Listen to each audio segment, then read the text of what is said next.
Median जो है वो आप किसी भी डाटा सेट के मिड पॉइंट को लेते हैं, और मिड पॉइंट तब लेते हैं जब आप उस डाटा को असेंडिंग ऑर्डर में लिख लेते हैं। जिस तरह ये डाटा ऑलरेडी असेंडिंग ऑर्डर में है, मतलब कम वैल्यू से स्टार्ट हो रहा है और मैक्सिमम वैल्यू पे क्लोज हो रहा है। ये डाटा अक्सर जंबल भी होता है, तो आपने फिर ये करना है कि पहले डाटा को असेंडिंग ऑर्डर में कर लेना है, और उसके बाद उसकी जो बीच की वैल्यू होगी उसको ले लेना है। ठीक है, अब यहाँ पर डाटा सेट 7 पॉइंट्स का है, तो ये बीच की वैल्यू है।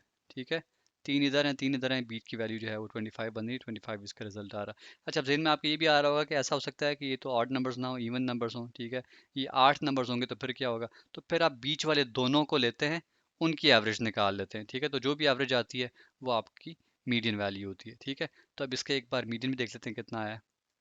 मीडियन के लिए आप is equal to MEDIAN brackets open, और ये वैल्यू सेलेक्ट करेंगे, ब्रैकेट क्लोज करेंगे, एंटर प्रेस करेंगे, तो 25 की वैल्यू आ गई हमारे पास। ठीक हो गया जी। तो ये था हमारा आज का टॉपिक। आई होप आपको लाजमन पसंद आया होगा।